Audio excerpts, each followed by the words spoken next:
In today's video, I am going to teach you how to install Notebooklm.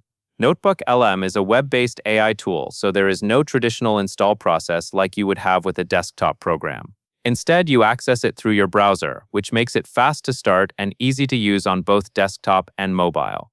To begin, open any modern web browser. Then navigate to the Notebooklm website by typing notebooklm.google.com into the address bar and loading the page.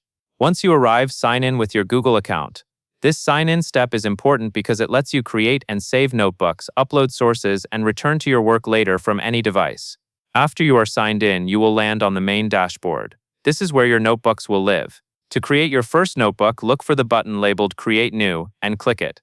Give yourself a moment to confirm you are in a new blank notebook so you start organized from the beginning.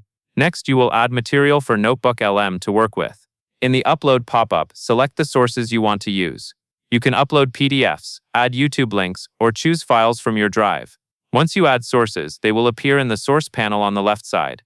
This panel is your reference area, so it helps to include only the documents and links that match your current topic. Clean sources lead to clearer answers. Now move to the center chat panel.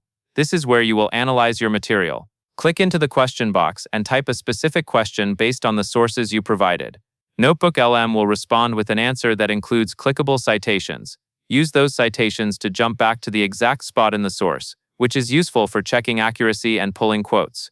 On the right, you will see the Studio panel. From here, you can generate ready-to-use outputs like an audio overview, a slide deck, or a video overview. Choose the format you need, and Notebooklm will create it based on your uploaded sources. Finally, when you get an answer you want to keep, click Save to Note on that response. This helps you collect key points as you go, so your notebook becomes a structured workspace instead of a long chat history. That covers everything you need to know.